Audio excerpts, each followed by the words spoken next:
नमस्कार बच्चों, मैं Ashok Kumar student point consultancy से। तो नीट यूजी 2026 का भी जो री नीट का एग्जाम हुआ है, रिजल्ट भी जल्द आने वाला है। जुलाई के फर्स्ट या सेकेंड वीक तक रिजल्ट आ जाएगा। उससे पहले अपन बात करते हैं नीट यूजी की काउंसलिंग में कौन से डॉक्यूमेंट है वो रिक्वायर्ड होते हैं। और डॉक्यूमेंट है काउंसलिंग में मेन चीज होती है, और कोई भी डॉक्यूमेंट की कमी के कारण आपकी सीट है वो रिजेक्ट भी हो सकती है। तो आज मैं आपको हर डॉक्यूमेंट आपको बताऊंगा जो काउंसलिंग में रिक्वायर्ड है। कौन से डॉक्यूमेंट आपको अभी बनाने हैं, अगर नहीं बनाए हैं तो आप अभी बना लें, क्योंकि हर एक डॉक्यूमेंट है वो बहुत इंपॉर्टेंट है और उन डॉक्यूमेंट की वजह से आपकी सीट भी कैंसिल हो सकती है। तो अपन आज नीट यूजी की काउंसलिंग में जो डॉक्यूमेंट रिक्वायर्ड है उसकी अपन बात करेंगे, और कौन से डॉक्यूमेंट है वो काउंसलिंग के समय लगते हैं। तो सबसे मेन चीजें होती हैं, सबसे पहले आपकी मार्कशीट।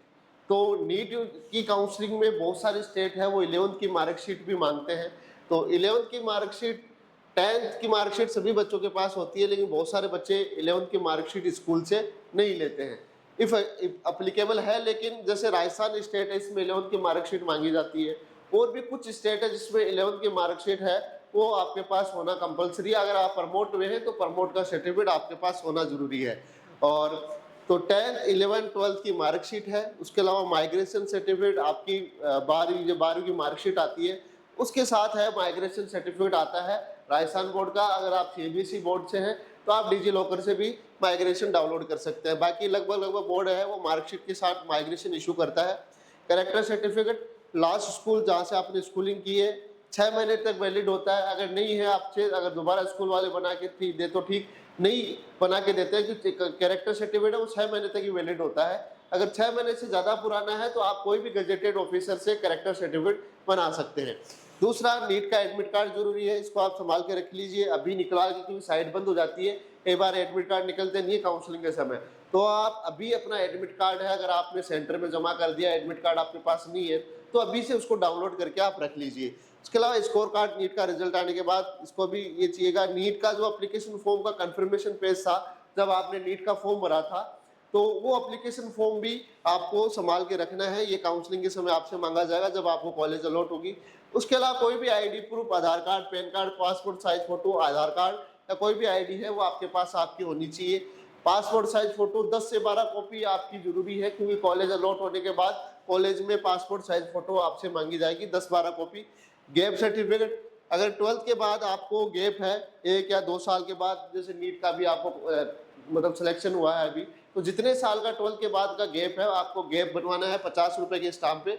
तो ये 50 रुपए के स्टाम्प पे आपको गैप बनवाना है, गैप सर्टिफिकेट। जिन बच्चों के 12th के साथ है, अभी 12th है उनको जरूरत नहीं है, लेकिन 12th के बाद जिसको अभी सिलेक्शन होगा, काउंसलिंग होगी, जितने साल का गैप है, जैसे आपका अभी नीट के आपने 2 बार दिया, 2 साल बाद आपका 12th के नीट में सिलेक्शन हो रहा है, तो 2 साल का गैप आपको 50 रुपए के स्टाम्प पे बनवाना है। मेडिकल फिटनेस सर्टिफिकेट, ये कॉलेज में ही होगा, जो भी कॉलेज आपको अलॉट होगी तो वहीं पे आपका मेडिकल फिटनेस सर्टिफिकेट बनेगा। उसके अलावा डोमिसाइल, जिस स्टेट से आप आते हैं वहाँ का मूल निवास आपको चाहिए स्टेट कोटे की काउंसलिंग के अंदर। जैसे आप राजस्थान के हैं तो राजस्थान में आप काउंसलिंग करवाना चाहते हैं तो राजस्थान का डोमिसाइल होना आपके पास जरूरी है, उसी तभी आपको स्टेट का कोटा मिलेगा। जितने भी स्टेट है, कुछ स्टेटों में 11th-12th का भी कोटा मिलता है, जैसे दिल्ली है और भी कुछ स्टेट है, लेकिन कुछ स्टेटों में डोमिसाइल वहां से मांगा जाता है। 11th-12th या स्कूलिंग आपसे की है तो उसका बेनिफिट आपको नहीं मिलता, डोमिसाइल होना आपका जरूरी है। उसके अलावा एंटी रैगिंग सर्टिफिकेट, ये कॉलेज अलॉट होने के बाद आपको बनाना पड़ता है। ऑनलाइन एंटी रैगिंग की साइट है, वहां से रजिस्ट्रेशन होता है, 2 मिनट लगते हैं, ज्यादा कुछ नहीं। आपको डिटेल भर के इसका प्रिंट आउट है वो आपको साथ में लेके जाना है। उसके अलावा एडिशनल डॉक्यूमेंट है, तो एडिशनल डॉक्यूमेंट में क्या है, कास्ट सर्टिफिकेट। आप जिस कैटेगरी से आते हैं, चाहे ओबीसी हो या ईडब्ल्यूएस हो या SC/ST हो, तो SC/ST में डेट का कोई इशू नहीं होता। आपके पास स्टेट और सेंट्रल दोनों का कास्ट सर्टिफिकेट होना चाहिए, किसी भी डेट का हो चाहिए, कब का भी बना हो। और दूसरा, ईडब्ल्यूएस ओबीसी के अंदर आपके पास 1 अप्रैल के बाद का कास्ट सर्टिफिकेट होना जरूरी है। अगर आपने अभी तक नहीं बनवाया है तो इसको बनवा के रख लीजिए। 1 अप्रैल 2026 के बाद का सर्टिफिकेट काउंसलिंग में आपसे मांगा जाएगा, कास्ट सर्टिफिकेट ईडब्ल्यूएस और ओबीसी के लिए, क्योंकि फाइनेंशियल ईयर के अकॉर्डिंग ये बनता है। तो अभी आपके पास 1 अप्रैल 2026 के बाद का कास्ट सर्टिफिकेट काउंसलिंग के समय होना चाहिए, स्टेट और सेंट्रल दोनों के लिए। उसके अलावा अगर आप फिजिकल हैंडीकैप है तो आपके पास PWBD का जो सर्टिफिकेट होता है, UDID कार्ड होता है, ये दोनों आपके पास होना चाहिए।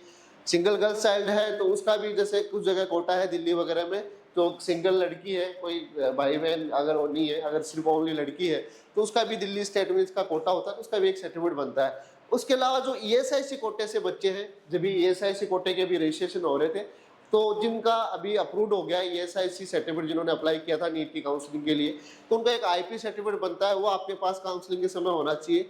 अगर आपका महाराष्ट्र स्टेट में एडमिशन होता है, जैसे बहुत सारे बच्चों को महाराष्ट्र में कॉलेज मिलती है ऑल इंडिया कोटे के थ्रू, अदर स्टेट के बच्चे हैं, तो उसमें वो नेशनलिटी का सर्टिफिकेट मांगते हैं। कोई भी ऐसा डॉक्यूमेंट जिसमें आपकी नेशनलिटी मेंशन हो, चाहे टीसी हो, बर्थ सर्टिफिकेट हो, कोई भी ऐसा डॉक्यूमेंट जिसमें आपका नेशनलिटी मेंशन है, अगर नहीं है तो एक फॉर्म आता है, उसमें आप तहसीलदार वगैरह से साइन करवा के, उसमें सील साइन करवा के अपनी नेशनलिटी मेंशन करवा सकते हैं। उसके अलावा बर्थ सर्टिफिकेट में या टीसी में इंडियन लिखा हुआ है तो वो भी वहाँ पे चल जाता है। ये महाराष्ट्र स्टेट के बच्चों के लिए ओनली, जहाँ जिनका ऑल इंडिया कोटे से एडमिशन होता है, जो अदर स्टेट के बच्चे हैं, तो वहाँ पे नेशनलिटी सर्टिफिकेट मांगा जाता है। उसके अलावा कास्ट सर्टिफिकेट, ये वैलिड महाराष्ट्र स्टेट एडमिशन के लिए कास्ट सर्टिफिकेट सेंट्रल का आपका वहाँ पे होना जरूरी है, महाराष्ट्र का ये है। बाकी इसमें नेशनलिटी का ये मेन है इशू, बाकी कास्ट सर्टिफिकेट तो जो सेंट्रल का बनता है, जो सभी जगह वही चलता है। महाराष्ट्र में भी अगर ऑल इंडिया कोटे से आपको कॉलेज मिलती है महाराष्ट्र में, तो ये सारे डॉक्यूमेंट थे। मूल निवास भी 10 साल तक वैलिड होता है, लेकिन ज़्यादा पुराना है तो आप अभी बनवा लीजिए। मेन कास्ट सर्टिफिकेट होता है। एम्स में भी जो कॉलेज मिलती है बच्चों को, तो उसमें पर्टिकुलर डेट मेंशन होती है कि आपका इस डेट के बीच का कास्ट सर्टिफिकेट होना चाहिए। तो अभी आपने अगर नहीं बनाया है तो आप पहले अभी कास्ट सर्टिफिकेट सेंट्रल का आप बनवा सकते हैं, सेंट्रल स्टेट दोनों का 1 अप्रैल के बाद का। तो ये सारी चीज़ें थी। ये डॉक्यूमेंट आप अभी से तैयार कर लें, एक फाइल बना लें। इनकी 3 से 4 सेट आप फोटोकॉपी, और कॉलेज मिलने के बाद ये ओरिजिनल डॉक्यूमेंट है, आपकी जब तक डिग्री पूरी नहीं होती वहीं जमा होते हैं। तो आप इनको एक अच्छा मतलब अच्छे डीपीआई पे इनको स्कैन करके आप रख लें, क्योंकि आगे आप कोई भी फॉर्म भरते हैं, कहीं भी डॉक्यूमेंट की जरूरत होती है, तो आप उनको पीडीएफ या सॉफ्ट कॉपी दे सके, तो उनका फोटोकॉपी भी 3 से 4 सेट आप बना के रख लीजिए, और उसको अच्छी एक क्वालिटी में आप स्कैन करके आप अपने पास में किसी पेन ड्राइव में रख लीजिए। क्योंकि डॉक्यूमेंट एक बार जमा हो गए, 10th 12th मार्कशीट वगैरह, ये आपको वापस नहीं मिलेगी, डिग्री पूरी होने के बाद ही आपको रिटर्न होती है। उस टाइम आप 5 साल के लिए कॉलेज में ही जमा हो जाएगी।